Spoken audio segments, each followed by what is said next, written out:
TIFU by trying to impress my boss with a big presentation and accidentally sabotaging my career a few months ago, I was asked to step up and deliver a major presentation to some high-profile clients.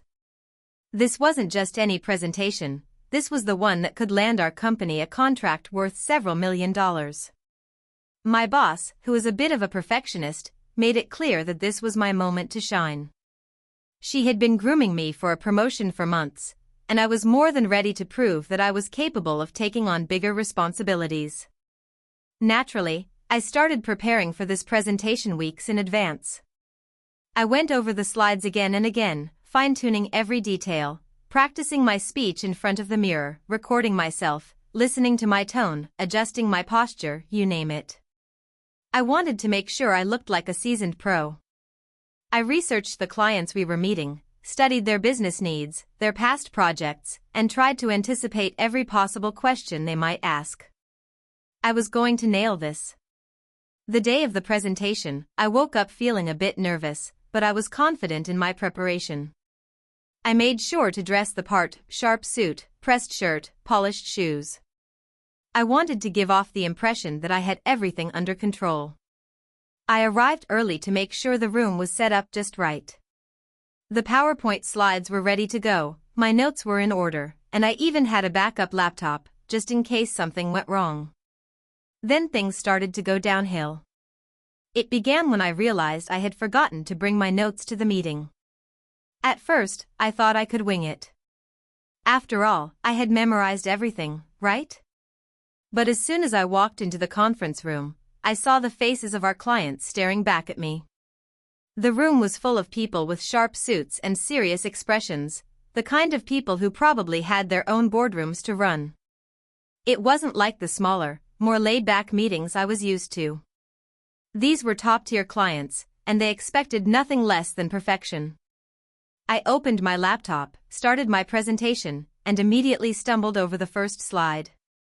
It was the part where I was supposed to talk about the company's history and values, but my mind went blank. I fumbled around for a few seconds before I managed to say something about how we've been in business for over 20 years, and I awkwardly clicked to the next slide. That should have been my cue to pause, reset, and take a deep breath. But instead, I kept plowing through the presentation, trying to regain my confidence. It wasn't working. The more I spoke, the more I realized that I wasn't making any sense.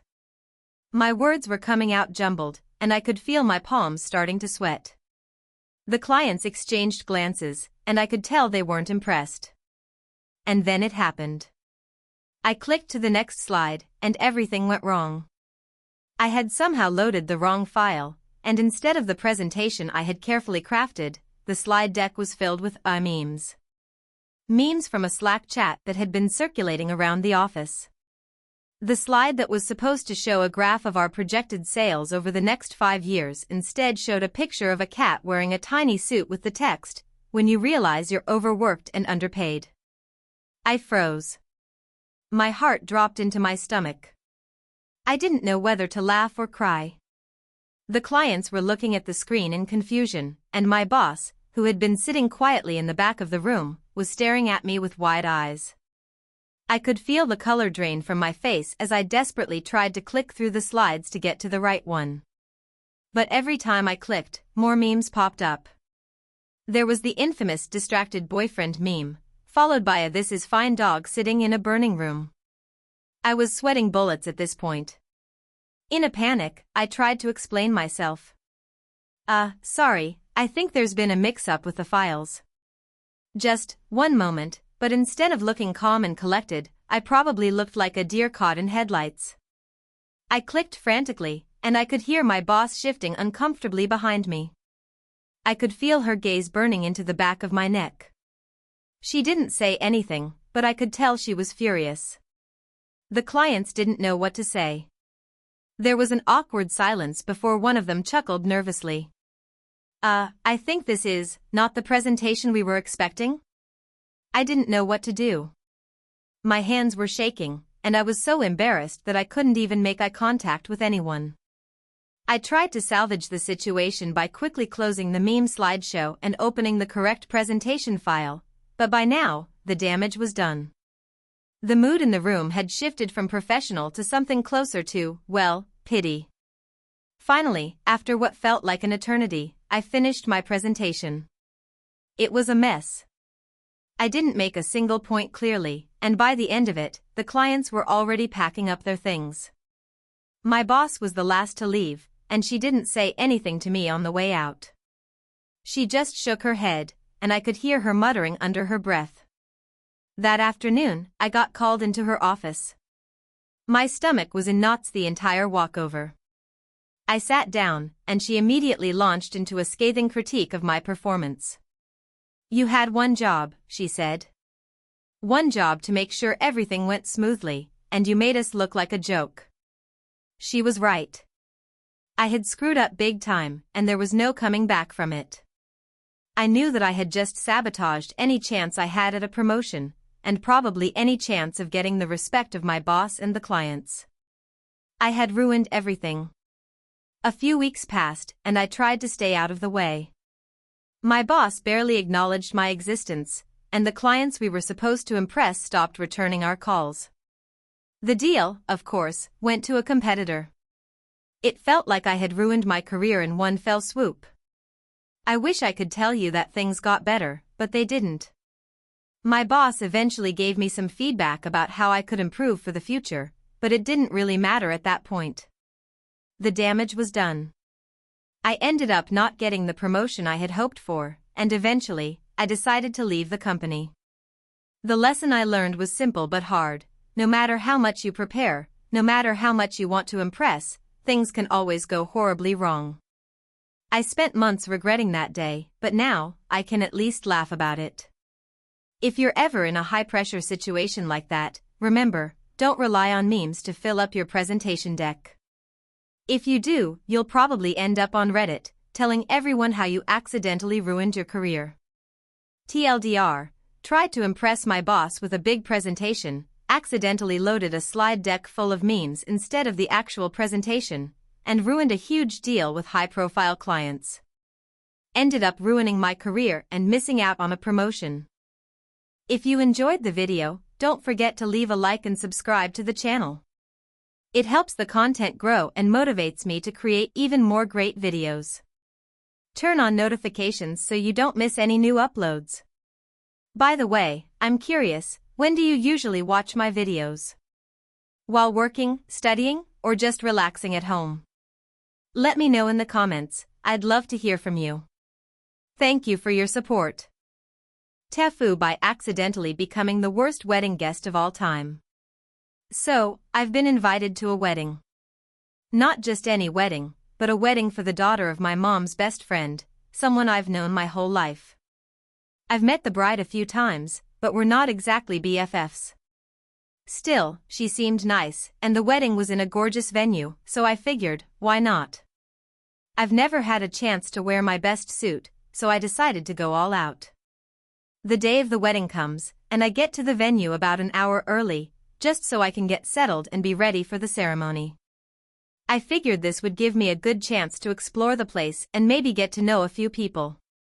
I'm a bit socially awkward, but I'm not that bad in these situations. Or so I thought. I walk into the reception area and see that it's set up beautifully. There are tables with fresh flowers, some sparkling decorations, and what looks like a stunning buffet. The place is swarming with people I don't know, mostly family members of the bride and groom, but I see a few familiar faces from my mom's circle. I immediately spot an old college buddy, Dave, and make my way over to him. We talk for a bit, and it's nice catching up. He tells me that he knows the bride's cousin, and that she's already been a little difficult to deal with during the preparations. It's not surprising, though. It's one of those stressful wedding time things, right? At least, I thought so. Now, Dave and I aren't the kind of people who enjoy sticking to the usual pleasantries for too long, so we move on to the buffet, which looks like it could feed an entire army. Dave points to some of the hors d'oeuvres and says, "Go ahead, help yourself." It's practically an open bar, too. I'm already eyeing the shrimp cocktail because, let's be honest, it's the most luxurious thing I'll eat all week. So I grab a plate and load it up. At this point, I'm starting to feel pretty comfortable, so comfortable that I didn't realize I was a little too free with my plate. I think I might have piled it higher than anyone else. But who cares? It's a wedding. Food's free. I go back to chatting with Dave, making sure to grab a couple of drinks along the way because, hey, it's an open bar. As the drinks keep flowing, I notice the bride's cousin, the difficult one, over by the cake table, holding a conversation with some older relatives. She doesn't look too pleased, but I can't really focus on that. I'm deep in a conversation with Dave, who's making jokes about people trying too hard to look fancy at weddings. At some point, Dave leaves to go chat with someone else, and I'm left alone with my massive plate of food and my slightly buzzed head. I decide to scope out the rest of the venue. I wander into the hall where the ceremony is about to take place, and that's when things start to take a turn. There's a bunch of guests milling around, chatting, but I'm not paying too much attention to them. My goal is simple: explore the space. It's beautiful, like something out of a fairy tale. Big stained glass windows, marble floors, and chandeliers everywhere. So, while I'm admiring the place, I accidentally bump into the bride. She looks a little shocked, but she laughs it off. I try to apologize, but she's way too gracious and insists it was nothing. I keep telling her how stunning the venue is, and she starts going off about how much effort her mom put into the decor. She's so nice about it that I completely forget I'm supposed to be super careful with everything. I'm talking with her for a bit when I notice the whole place has gotten quieter. I turn around and see that everyone's gathering for the ceremony. I realize that I've wandered off without even thinking about the fact that I should have been in the audience by now. Panic sets in. I've completely lost track of time, and now, I'm awkwardly standing in the middle of the venue, blocking the aisle. The wedding planners are starting to look at me, and I can tell they're about to ask me to move, so I quickly shuffle to the side, but in my hasty retreat, I step on someone's foot. It's a middle-aged guy in a suit, and he looks absolutely furious. I mutter an apology and keep walking. I take my seat in the back, but my nerves are getting the best of me. I'm not exactly sure how to act now. So, I take a deep breath, grab another drink, and try to settle into the situation. The ceremony starts, and it's beautiful. People are crying. The bride and groom are glowing. It's a perfect wedding, all things considered. That's when I hear the sound of something clinking. It's faint at first, but then it's unmistakable. I look down, and I see that my phone has slipped out of my pocket and is now slowly sliding across the aisle, heading straight for the altar. I immediately lean forward to grab it, but in doing so, I knock my drink over, spilling it on the woman sitting next to me. She yelps, and now the entire row is staring at me. My phone, which had started its journey down the aisle, finally hits the leg of the groom's father and ricochets into the middle of the ceremony. At this point, the entire room is quiet, all eyes on me, the guy who just turned the whole event into a chaotic mess. The priest pauses, and everyone looks horrified. The bride's cousin, who's been scowling all evening, looks like she's about to throw me into the fountain out front. The groom's father picks up my phone, which, to make matters worse, is playing some random music I'd forgotten I had queued up. It's blasting Eye of the Tiger. No one knows how to react. There's an awkward silence, and all I want to do is crawl under a rock. In a moment of pure panic, I jump up and say, "I'm so sorry. I'll take care of everything," and then rush out of the room, as if my sudden disappearance might somehow erase the disaster I just caused. I hide in the restroom for a while, trying to get my thoughts together. When I finally return, I can't bring myself to face anyone. I've embarrassed myself in front of what feels like an entire community, and I'm not sure how to recover. The wedding ceremony finishes without further incident, and I sneak out during the reception. As I'm leaving, I hear a woman on the other side of the door mention that the bride's mother was giving me the look for ruining her daughter's special day. I'm not sure I'll ever be invited to another wedding again. TIFU by accidentally sending my mom a text meant for my girlfriend, revealing far more than I intended. I'm 24 years old, and I've been dating my girlfriend, Emma, for for about a year now. We've had our ups and downs like any relationship, but overall, things have been really great. Recently, I found myself in a situation where I thought I could navigate it smoothly, but that didn't go as planned. This is the story of how I made an incredibly awkward mistake with my mom and how my relationship almost ended because of it. It all started with an innocent text. I had just finished a workout at the gym and was sitting in my car, trying to cool off for a few minutes before heading back home. I was texting Emma about how much I was looking forward to our date night that evening. It had been a while since we'd had a proper date, and I had a reservation at her favorite restaurant. The excitement was palpable, and I was ready to impress her. So, I was sending a string of texts to Emma, making sure I planned everything just right. In the middle of this, I got a text from my mom. Now, my mom and I are close, but she's also very momish, if you know what I mean. She'll ask me things like, "How's work? Are you eating enough? Have you been to the doctor lately?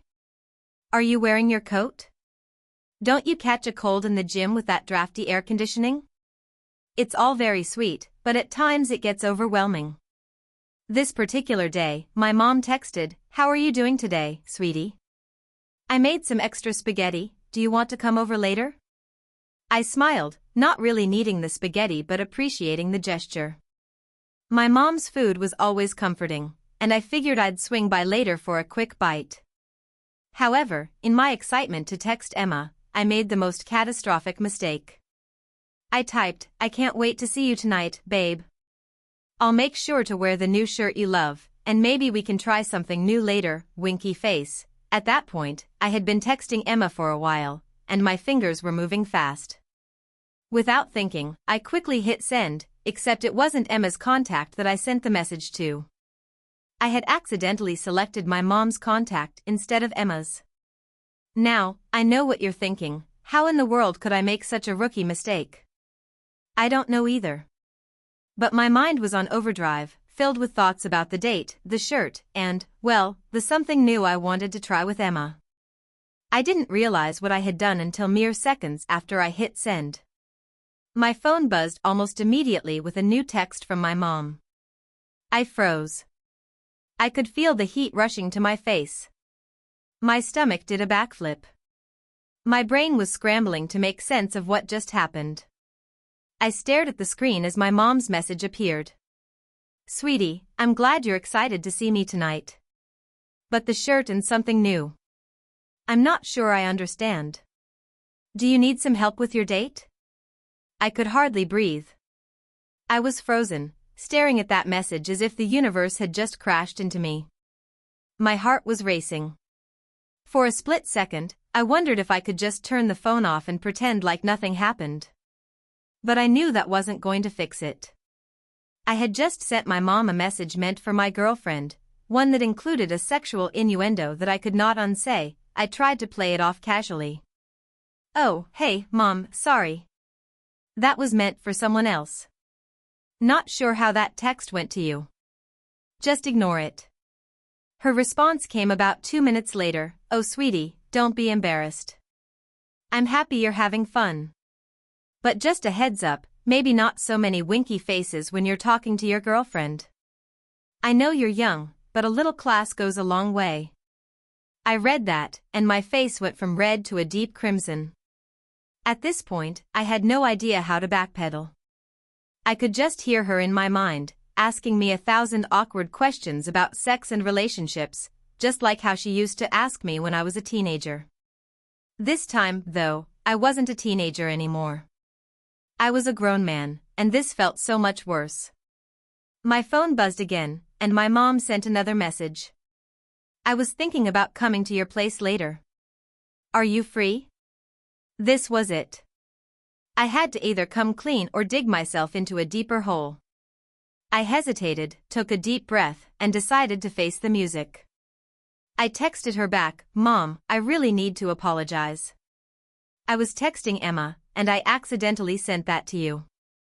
The something new comment was, definitely not meant for you." The message I got back almost immediately made me question everything I knew about my mom. "Oh honey, it's okay. I've been married for 30 years, I get it. I just thought you were talking about trying something new for your date night. But if it's something else, well, I don't need to know, haha. My brain couldn't handle this anymore. How did she just brush it off like that? I was dying inside. There was a solid minute where I debated going to the kitchen, grabbing the biggest knife I could find, and ending it all by chopping onions and pretending to cry because that would be less embarrassing than dealing with this situation. But no, I couldn't do that. I had to finish this. The next few hours were a blur. I didn't even want to look at my phone, but of course, I couldn't stop myself from checking. My mom sent me a follow-up text that said, "Don't forget to tell Emma I said hi.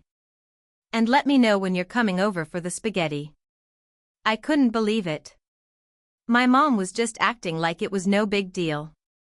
Meanwhile, I was still reliving the moment over and over in my head, imagining my mom's face as she read that text. But, as embarrassing as it was, it could have been worse. I thought she'd freak out, but she didn't. She was surprisingly cool about the whole thing. Later that evening, when Emma and I were finally together for our date night, I explained the whole ordeal to her. She laughed hysterically, not at me, but just because she could see how mortified I was. "Don't worry, babe. I can't believe you sent that to your mom, but it's funny now." Somehow, we managed to enjoy our evening, and I did eventually go over to my mom's for the spaghetti. I still can't look her in the eyes without thinking of that text.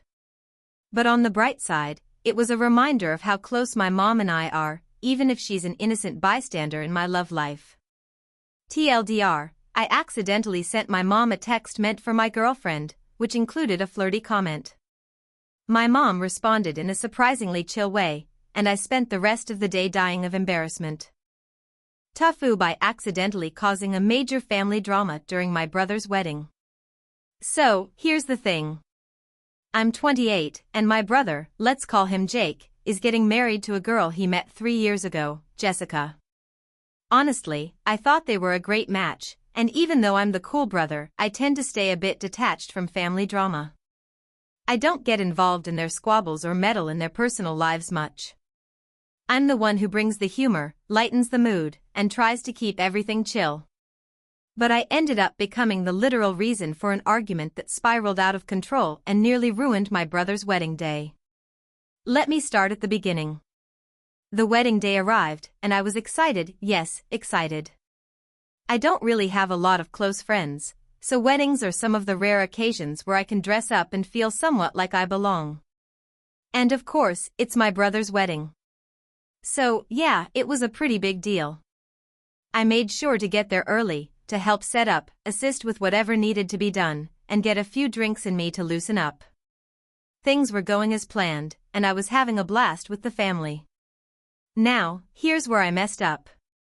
Jake and I were always pretty competitive, especially growing up. I'm sure you know the type, brothers who constantly try to one-up each other and show off in front of their parents. While we've both mellowed out as we've gotten older, there's still that lingering sense of competition.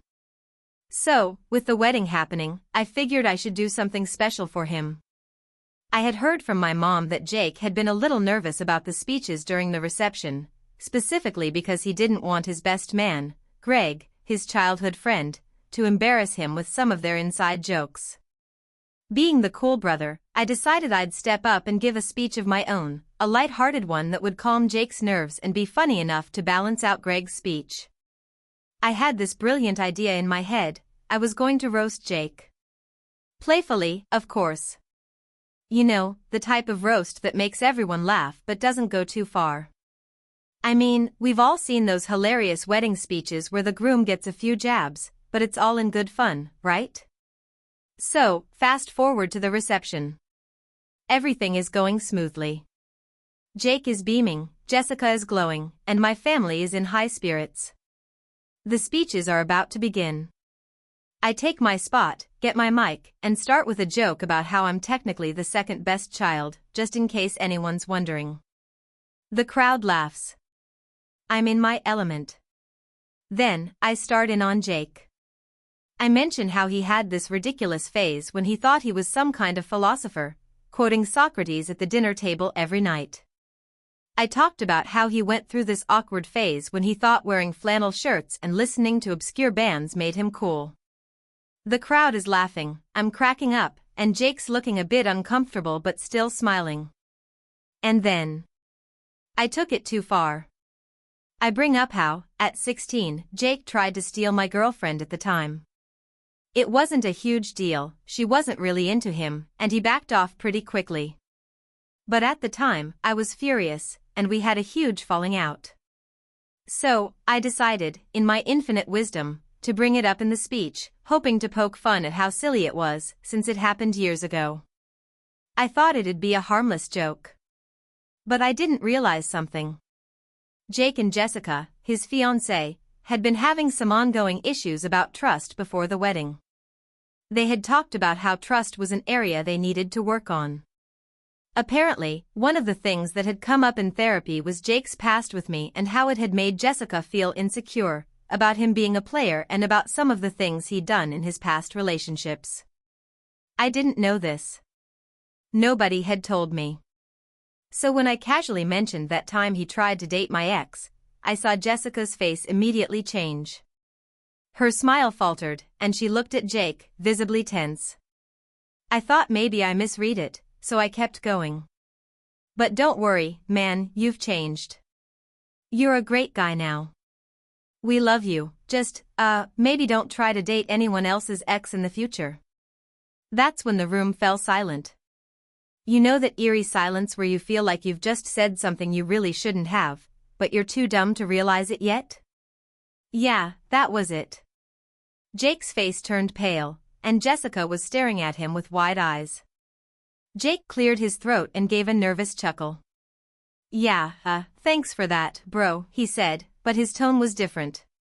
Something wasn't right. I awkwardly wrapped up my speech, apologized for the off-color joke, and sat back down, thinking I had just overreacted. But then, things got weird. Jessica left the room without saying a word. Jake followed her. The tension was palpable. My mom, who had been sitting at the front table, came up to me and whispered, "What the hell was that?" Apparently, my little roast had touched a nerve with Jessica. Not only was she upset about the joke, but she had been holding on to some resentment toward Jake because of his past, and my little comment just made everything worse.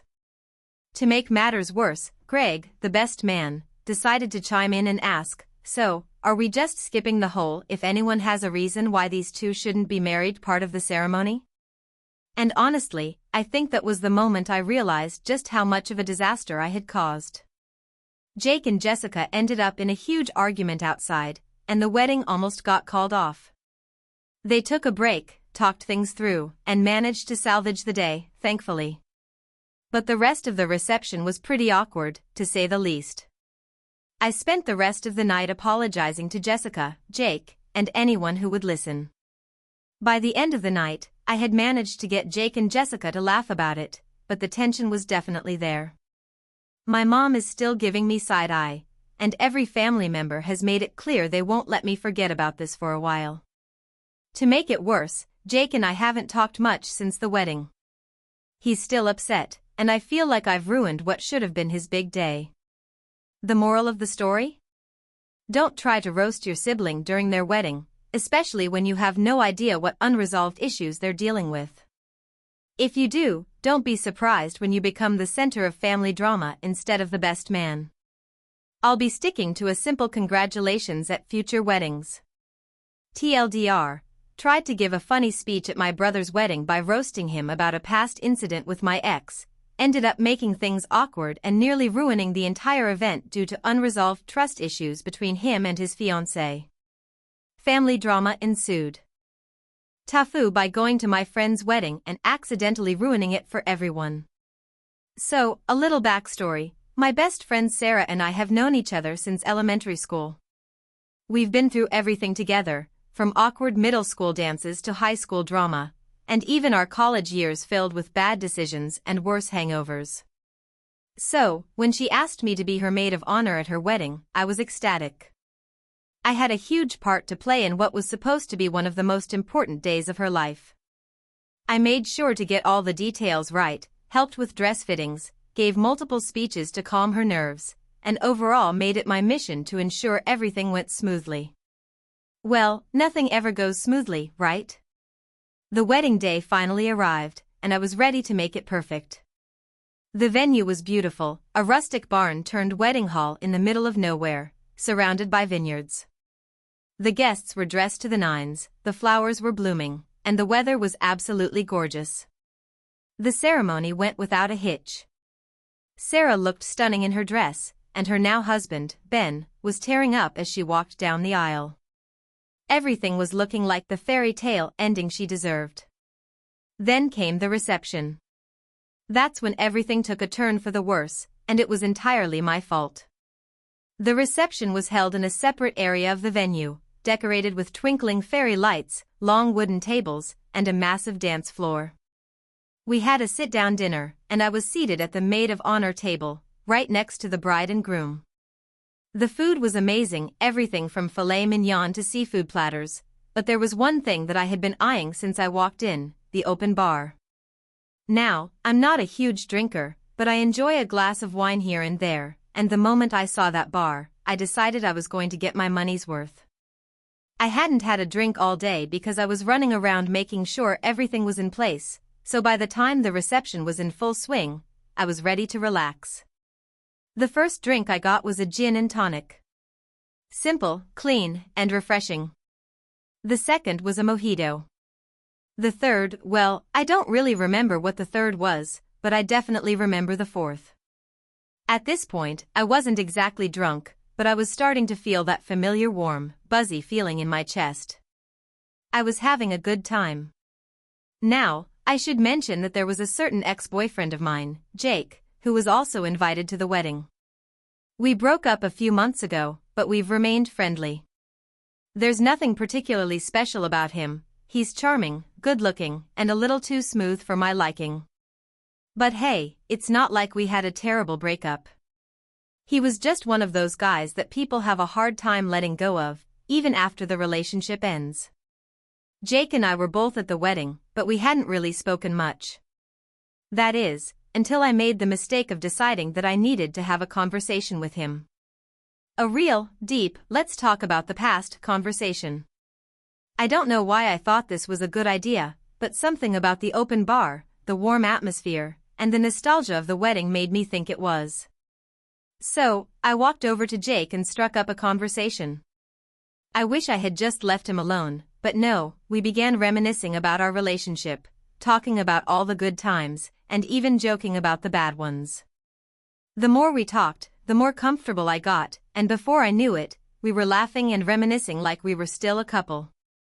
And then, the next thing I remember, we were flirting. Not subtle flirting either, it was pretty obvious. Now, this is where things start to get messy.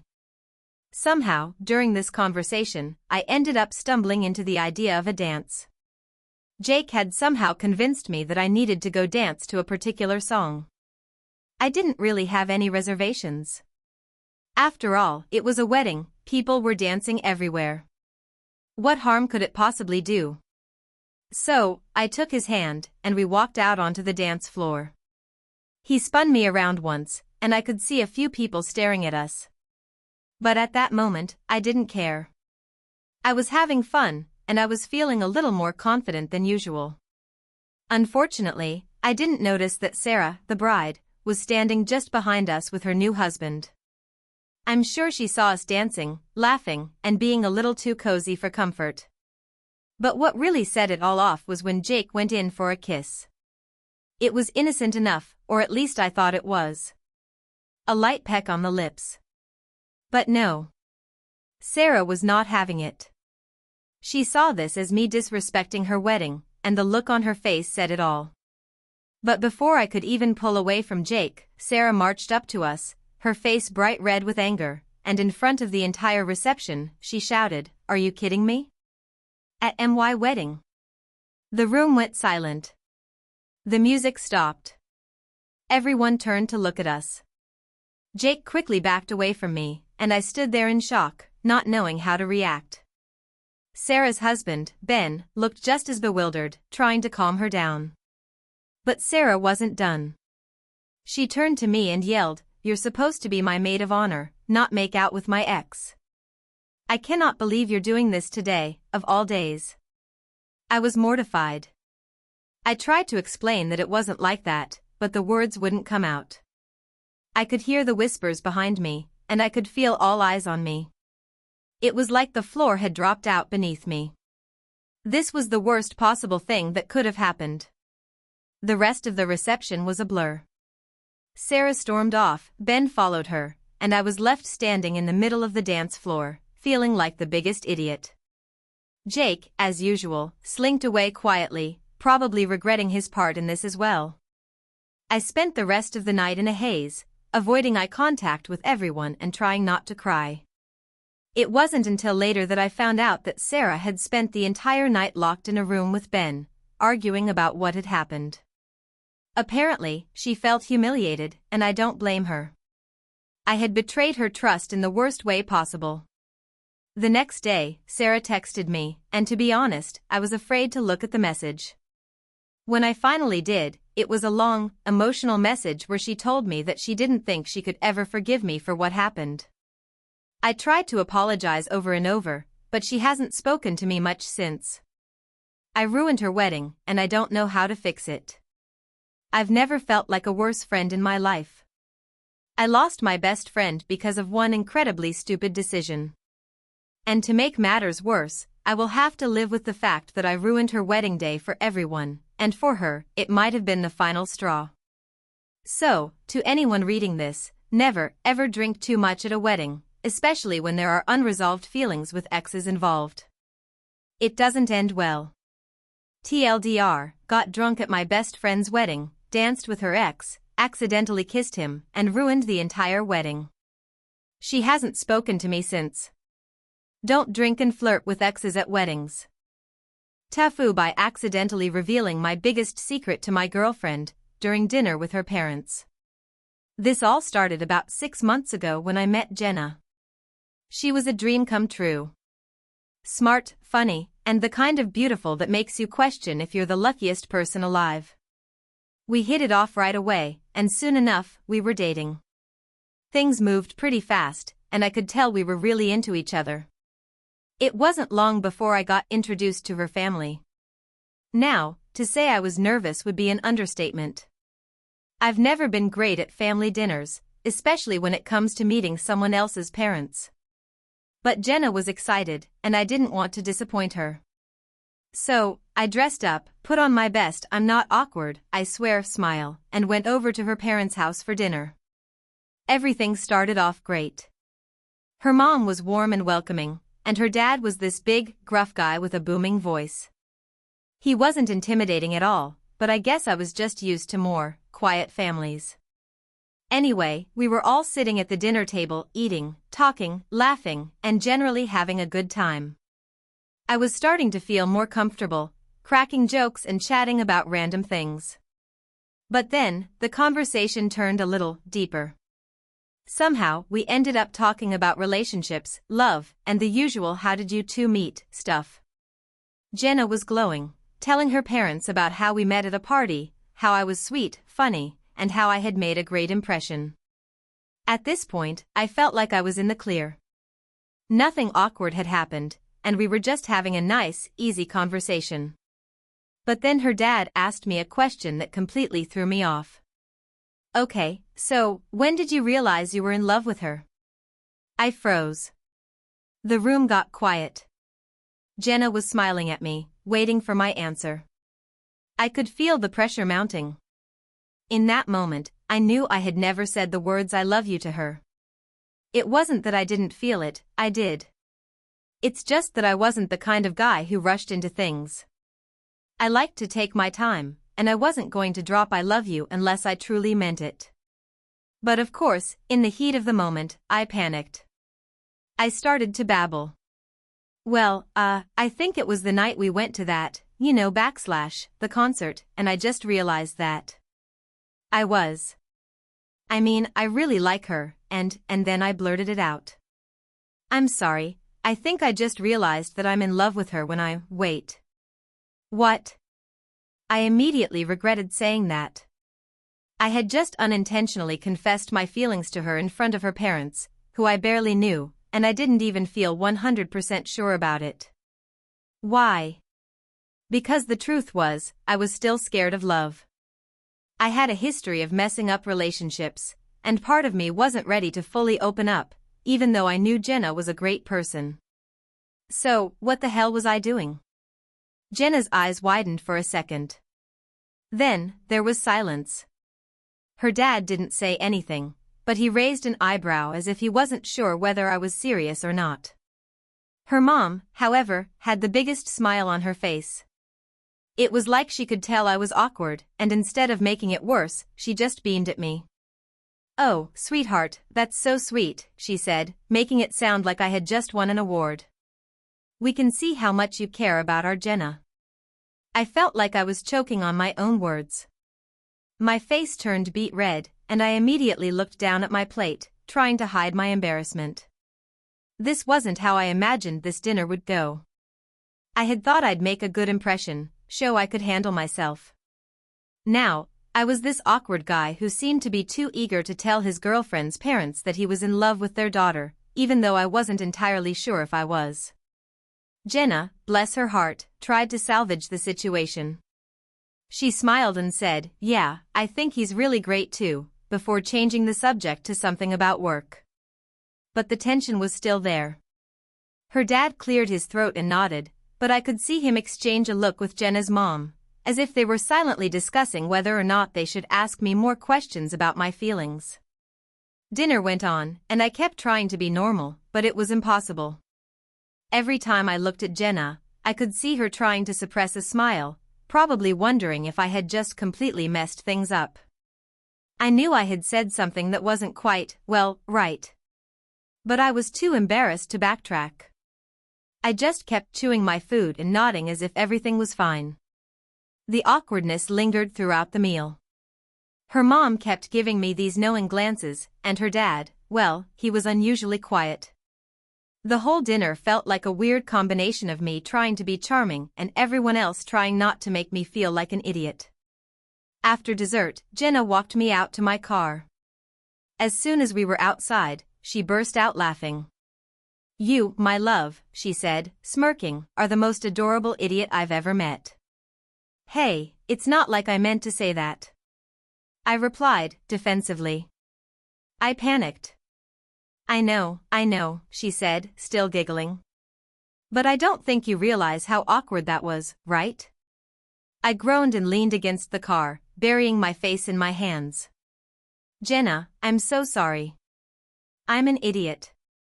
I didn't mean to make things weird." She put a hand on my shoulder and squeezed. "It's okay. They love you. They thought it was cute." "I don't know about cute," I muttered. "Trust me, they do," she reassured me, giving me a quick kiss on the cheek.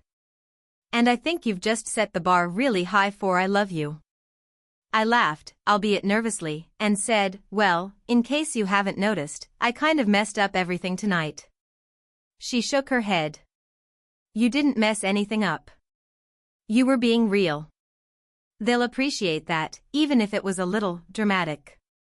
Later, Jenna told me her mom had asked her if she thought I was the one, and Jenna just laughed it off. Apparently, her parents had taken everything in stride, but I had no idea how to navigate this new "I love you" territory. It had all come out too fast, and now it was hanging there, unspoken but very much present. I ended up telling her a couple of weeks later that I wasn't entirely sure if I was ready to say "I love you" for real just yet, which, in retrospect, might have been better said the night of the dinner. But hey, at least I didn't screw things up too badly, right? Moral of the story? Don't let nerves get the better of you, or you'll end up confessing things you aren't sure about in front of your girlfriend's parents. They'll think you're sweet, but you'll probably feel like an idiot. Also, make sure you're actually ready to say "I love you" before you do, otherwise, things get real weird. This happened last weekend and I still can't believe it. It all started with a simple invitation to a friend's wedding. I've known Andy since high school, but we've kept in touch mostly through social media and the occasional hangout when we were both in town. So, when I got an invite to his wedding, I figured it would be the usual: show up, congratulate him, eat some free food, and leave after a few hours. I had no idea that this event would spiral into one of the most embarrassing moments of my life. It all began when I arrived at the venue. I was a bit late, classic me, but I figured I could slip in unnoticed. The wedding was at this beautiful countryside manor. The air smelled fresh, and the setting was straight out of a magazine. As soon as I walked in, though, I immediately noticed that everyone there was way fancier than I had anticipated. People were dressed in these elegant, high-end suits and dresses. I was in a simple navy blazer and dark jeans, trying my best to fit in, but I felt like I was wearing a costume at a masquerade ball. I scanned the crowd for Andy and finally spotted him by the bar, chatting with some of his college buddies. He waved me over, and I made my way through the crowd. "Hey man, glad you made it," Andy said with a big grin, shaking my hand. He introduced me to a few people, all of whom seemed pretty well off. I nodded along, but I could already feel the sweat gathering on my forehead. I wasn't used to this kind of crowd, and I could tell they were all pretty polished. Now, Andy's wife, Jessica, had made sure to get me on the guest list. I didn't know her very well, just through Andy, but she had always seemed nice when I'd met her a few times. I'd heard stories of her wealth and her family's connections, but honestly, I didn't think much of it. She was very friendly, and that helped me relax a bit when she came over to say hello. I managed to get through the small talk, and soon, I was just kind of lurking by the food table, trying to not look too out of place. The food was gourmet, like, honestly, I didn't even know what half of it was, but I wasn't about to miss out. I had a few hors d'oeuvres, stuffed my face with what I guessed was some kind of fancy salmon, and kept a low profile. Then came the speeches. The reception was underway, and the MC called for everyone's attention. As usual, people gave speeches about the couple, their love story, how beautiful they were together, yada yada. The usual wedding spiel. Everyone clapped politely and laughed at the right moments, except for me. You see, I had no idea what I was doing. The problem wasn't that I didn't like Andy or Jessica. I did. It was just that I didn't know anyone else at the wedding well enough to bond over inside jokes or personal stories. So, while the others clapped and cheered, I felt more and more out of place. After a few speeches, a guy in a tuxedo got up to say a few words. He looked serious, not like the jokey type who would lighten the mood, so I had no idea what to expect. Turns out, he was one of Jessica's old family friends and was giving a very emotional speech about their long friendship. This is when everything started to go wrong. The guy was speaking about Jessica's kindness, her charity work, her impact on the world. He mentioned how amazing it was that she'd always put others first. Now, this might sound ridiculous, but in my nervous state, I began to zone out. I looked at my watch. Honestly, I was hoping this speech would be over soon so I could go home and get some sleep. But, when my brain tuned back in, I heard the words and I remember the time Jessica saved that dog from the river. What an incredible woman. At this point, everyone was nodding and wiping tears from their eyes, but the words just didn't land for me. I thought he'd said something else, so in an attempt to be funny, I blurted out, "Well, I'm sure she could have saved a cat too." It was one of those moments where you say something and instantly regret it. My brain was racing, trying to think of a way to recover, but I could already see the uncomfortable glances from people around me. The room fell silent. Andy's face dropped. Jessica's eyes widened, and I could tell I had committed a mortal sin by mentioning an animal other than a dog at a wedding speech. I glanced around at the guests, hoping someone would throw me a lifeline, but all I saw were glares. I immediately regretted it. But the worst part? I didn't stop there. My brain, in some kind of self-destructive panic mode, decided that the only way to save face was to double down on what I thought was a joke. So, I added, "What, like a rescue cat? You know, with the little harness and the leash thing? Those cats deserve to be saved too." The room was now dead silent. The air was thick with tension. I swear you could hear a pin drop. My heart raced, and I could feel my face turning redder than the lobster appetizer they'd served earlier. And then Jessica spoke up, her voice low but cutting.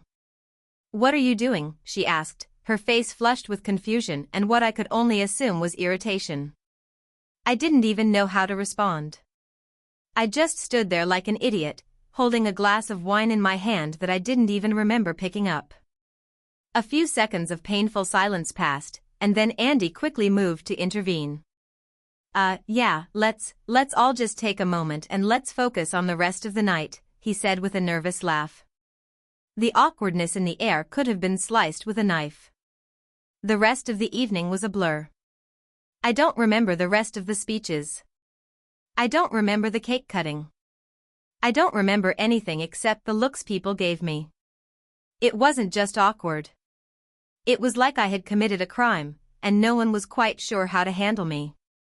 I made my escape shortly after the incident, mumbling my goodbyes to Andy and Jessica. They were polite, but I could tell they were both visibly uncomfortable. I tried texting Andy a few hours later, apologizing profusely for the stupid comment. He responded with a short, "It's all right, man." It was just a bit awkward, but no harm done. But I knew I had messed up big time. The next day, I saw pictures of the wedding on social media. Of course, the awkward moment I caused was captured in one of them, the shot of me standing there, mid-comment, with Jessica looking horrified in the background. It's now one of the most embarrassing things in my online presence. So, yeah, I guess I learned a valuable lesson that day. Don't try to make a joke when you don't know the people or the context. And definitely don't try to salvage a joke by making it worse. I don't know if I'll ever get invited to another wedding again. I'm just hoping Andy and Jessica will eventually forget about the incident. TIFU by pretending to be a professional chef and almost ruining my friend's wedding dinner. So, let me start this off by saying that I have no business being in a kitchen. I can microwave a frozen pizza and scramble eggs, but that's the extent of my culinary skills. But somehow, I got roped into being the main chef for my best friend's wedding. Let me explain how that happened, and how it all spiraled into disaster. My best friend, Sarah, and I have been close since high school. We've been through thick and thin together, and I was thrilled when she got engaged. She asked me to be her maid of honor, and of course, I said yes.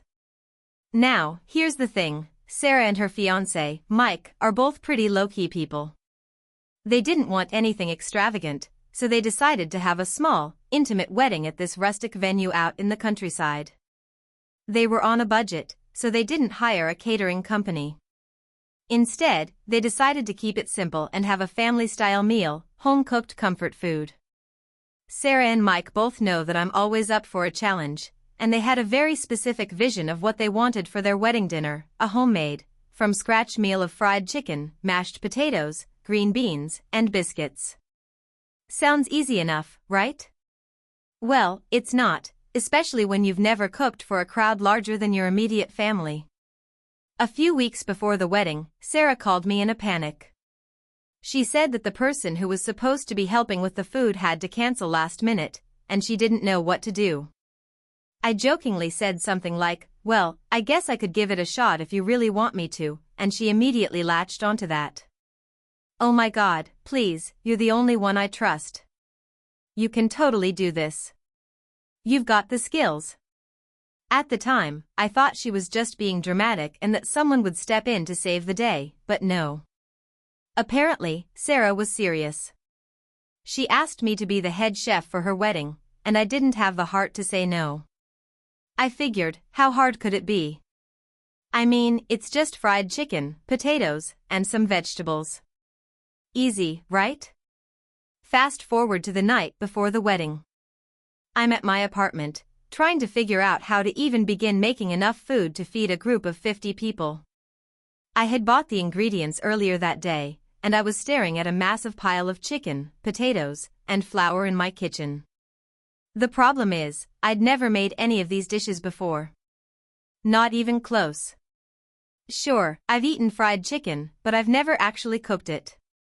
Same with mashed potatoes, green beans, and biscuits. How hard could it really be to follow a recipe? So, I decided to start with the chicken. I had watched a couple of YouTube videos on how to fry chicken, and I figured it would be fine. I seasoned it like I saw in the videos, dipped it in flour, and then threw it into the deep fryer. The first batch came out a little darker than I expected, but I figured it was just a minor mistake. I tried again, and the second batch was better. However, the third batch, let's just say it looked like something you'd throw away if it were at the bottom of your oven after 3 years. I had completely burned it. Not just lightly crispy, this chicken was black. At this point, I was starting to panic. I was supposed to serve this at a wedding in a few hours, and I had already messed up one of the most important dishes. I tried to salvage it, but no matter what I did, the chicken was either undercooked or overcooked. I ended up throwing out half the chicken and started on a second attempt, which took forever. When I finally had a somewhat acceptable batch, I moved on to the mashed potatoes. I've made mashed potatoes before, so I thought I could handle it. That was until I accidentally dropped a whole potato into the sink and had to start over. Then, the milk I added ended up being too much, so the potatoes turned into a soupy mess. By the time I fixed that, I was running behind schedule. Now, I had 2 problems. I was an hour late in my food prep, and my apartment was starting to look like a disaster zone. The kitchen was covered in flour, grease, and mashed potatoes, and there was no way I could pack everything up and transport it to the venue on my own. After a lot of frantic phone calls, I managed to get my mom and my sister to come help me. I had to make some frantic last-minute adjustments to the menu, but I figured I could still salvage it. The biscuits were a mess, the chicken was burnt and undercooked in places, and the mashed potatoes had to be repackaged a dozen times to make them look decent. We finally packed everything up and made our way to the wedding venue. When we arrived, I quickly realized that I hadn't even thought about how to serve this food. I had no idea how to plate it, and the large catering trays I had bought were half filled with food that, let's be honest, looked less than appetizing. The fried chicken, though crispy, was still greasy and didn't look professional at all.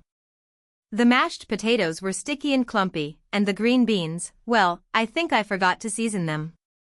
With the help of a few bridesmaids, we set up the food. I was trying to stay calm, but every time someone walked by, I could see them taking a long, cautious look at the food. My heart started racing because I could feel the judgment from everyone. Finally, the moment of truth arrived. The guests started to line up for the buffet, and I stood there, trying to look like I had everything under control. As people began filling their plates, I noticed they were all eating the fried chicken, but no one was going back for seconds. No one commented on the potatoes, and I could hear some whispers about how interesting the biscuits were.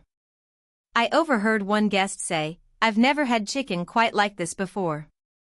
Another said, "The potatoes are a little runny, but it's fine." That was not a good sign. By the time the reception was in full swing, I was standing in a corner, completely mortified. I had tried so hard to make everything perfect, but it was clear I had failed. To make matters worse, Sarah came up to me later and said, "Oh, everything was amazing. Thanks for helping." She didn't want to hurt my feelings, but I could tell she was just being polite. After the wedding, I realized how much of a disaster it had truly been. The guests ate the food, but they definitely didn't enjoy it. Sarah and Mike told me they were grateful for the effort, but I could tell they were probably secretly relieved that it was over. Moral of the story, stick to what you know. If you're not a chef, don't try to act like one, especially not for a wedding. If you're ever asked to cook for a special event, just politely decline. Or better yet, hire someone who actually knows what they're doing. The experience taught me a valuable lesson in humility, and now I'll leave the cooking to the professionals. Hey, friends! If you enjoy this content, don't forget to like the video and share your thoughts in the comments. We really want to know what you like and what can be improved. What do you think of the video? Are there any topics you'd like to see in future videos? Your feedback really helps us get better. Thanks for being with us. TIFU by getting way too ambitious with my DIY home renovation project and almost burning down my house. It all started about 3 months ago. I had just bought my first house and was incredibly excited about it. It was a fixer-upper, which was exactly what I wanted. I had big plans for transforming it into my dream home. The house was old and had been rented out for years, so it was in pretty rough shape. But I saw potential. It had charm, it just needed some work. The first project I decided to tackle was the living room. The walls were a hideous shade of off yellow, and the flooring was old, cracked tile. I had watched enough home renovation shows to know that a fresh coat of paint and new flooring could really bring the room to life. My plan was simple: repaint the walls a nice light gray, replace the flooring with some budget-friendly laminate, and add a few personal touches to make the room feel more like me. I wasn't exactly an expert in home improvement, but I figured, how hard could it be? I mean, people do it all the time, right? I had done some minor DIY projects in the past, like assembling furniture and hanging pictures, so I thought I was ready for the big leagues. I started by tearing up the old tile floor. It was a mess, but I was determined. I watched a few YouTube videos about how to remove tile properly. I quickly realized that it wasn't as easy as the videos made it seem, and after an hour of frustration, I had only managed to remove a handful of tiles. But I didn't give up. I kept hammering away, swearing at the stubborn tiles as I went. Eventually, after what felt like an eternity, I had cleared the entire floor. Next up was the paint.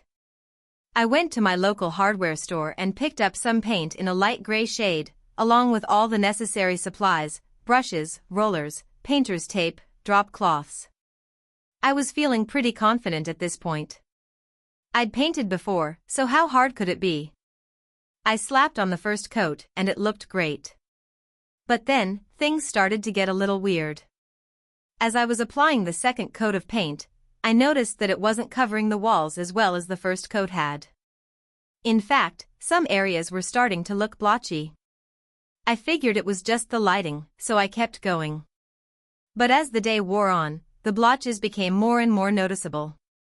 By the time I finished, the room looked like it had been painted by a toddler with an art degree.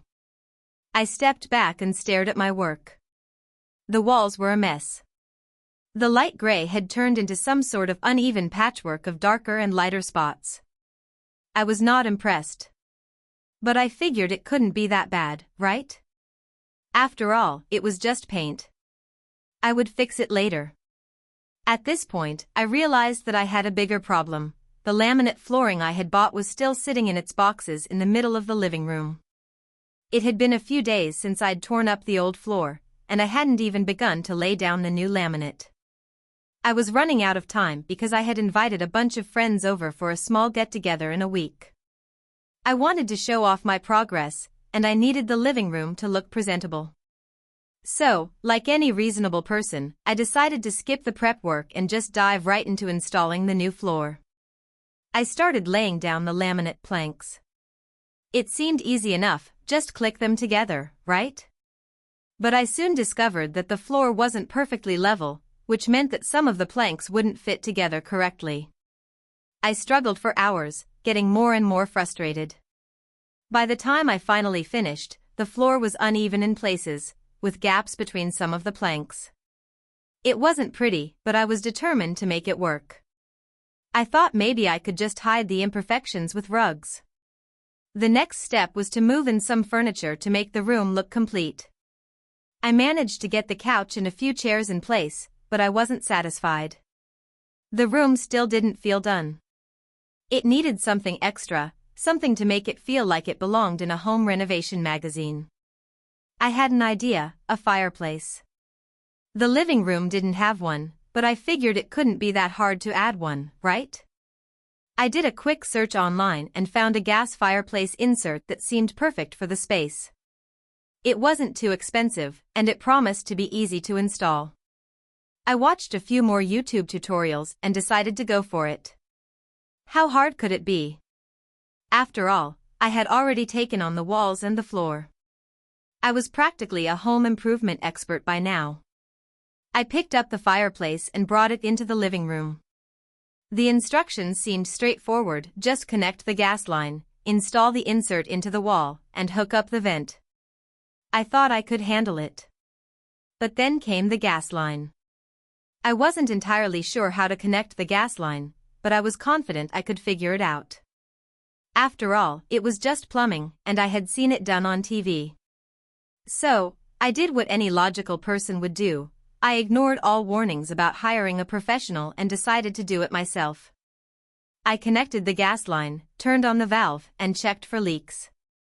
There didn't appear to be any, so I went ahead and installed the fireplace insert. The moment I turned it on, I felt a sense of accomplishment. The room looked great, well, except for the paint and the floor, but the fireplace was the crowning jewel of my DIY masterpiece. As I sat back and admired my work, I noticed a faint smell. It wasn't quite right. It smelled like gas. But no, that couldn't be it. I had checked for leaks. I shrugged it off, thinking it was just the new fireplace. But the smell started to get stronger. And stronger. Then, I heard a hissing sound. My heart skipped a beat. I immediately ran to the gas valve and turned it off. My hands were shaking. I didn't know what to do next, but I knew one thing for sure: I needed to get out of there. I bolted out of the house and called the gas company. They sent someone over right away. The technician came in, inspected the fireplace, and immediately shut off the gas to the entire house. It turned out that I had made a huge mistake by not hiring a professional. The gas line I had connected was faulty, and I had created a dangerous gas leak in the house. If I hadn't smelled the gas in time, there's no telling what could have happened. In the end, the technician fixed the leak, and I learned a valuable lesson: don't get cocky with DIY projects, especially when it involves gas lines. I ended up hiring professionals to fix the fireplace, repaint the walls properly, and redo the floor. It cost me a lot more money than I originally planned, but at least my house didn't burn down.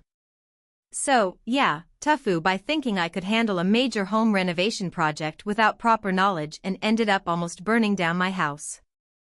TIFU by accidentally joining a cult while trying to get over my ex a few months ago. I, 28M, was going through one of those soul-crushing breakups that feel like someone took a vacuum to your insides. 5 years down the drain. She left me for her coworker, who plays guitar and makes his own kombucha. I found out via an Instagram story. Classy. My coping strategy at first was the usual spiral: junk food, zero exercise, obsessively scrolling through her tagged photos like a maniac. My best friend Rob noticed I was falling apart and said I needed a perspective reset. He suggested a retreat he went to a couple years ago. Some hippie thing up in the mountains, but he swore it changed his life. I wasn't in the mood to find myself, but I was in the mood to not feel like death, so I let him sign me up. He wouldn't tell me much except just go with an open mind. So I pack up for the weekend retreat, expecting maybe some meditation, journaling, possibly weird vegan food. What I got instead was, well, a full-blown cult. But I didn't realize that until way too late. The place was in the middle of nowhere, Colorado. Think pine trees, fog, no cell signal. When I arrived, everyone was super friendly in a Stepford Wives kind of way. Too smiley. Too intense. They greeted me by placing a woven necklace around my neck and calling me Seeker. Red flag number 1. The leader of this group, a man named Solon, real name probably Steve, wore a long beige tunic and had the kind of beard that suggested he hadn't seen a razor since Bush was in office. He had these crystal-clear blue eyes and spoke in that breathy, calm voice like he was narrating a nature documentary. He gave a welcome speech about shedding the past, releasing ego, and returning to the core. I thought, whatever, just part of the experience. That night we sat around a massive bonfire, holding hands and humming in unison while a woman played a gong. It was uncomfortable, but still within the realm of weird retreat normal.